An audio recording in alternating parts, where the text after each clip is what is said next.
दिल्लीमधील 16 मेट्रो स्थानकं बंद करण्यात आली आहेत। सीजेपीच्या आंदोलनामुळे डीएमआरसीनं हा निर्णय घेतलेला आहे। 16 स्थानकं यामध्ये बंद करण्यात आली आहेत।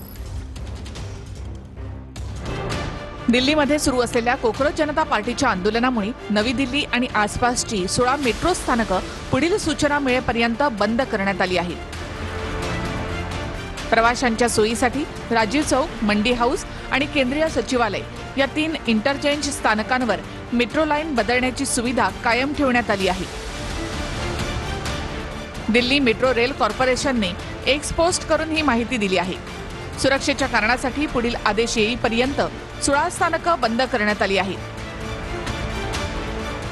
या 16 स्थानकांमध्ये लोककल्याण मार्ग, राजीव चौक, पटेल चौक, रामकृष्ण आश्रम मार्ग, बाराखंबा रोड, सुप्रीम कोर्ट, सेवा तीर्थ, जनपथ, मंडी हाऊस, केंद्रीय सचिवालय, ITO, Delhi gate, Indraprastha, Khan market, Jorbagh आणि शिवाजी स्टेडियम या स्थानकांचा यामध्ये समावेश आहे।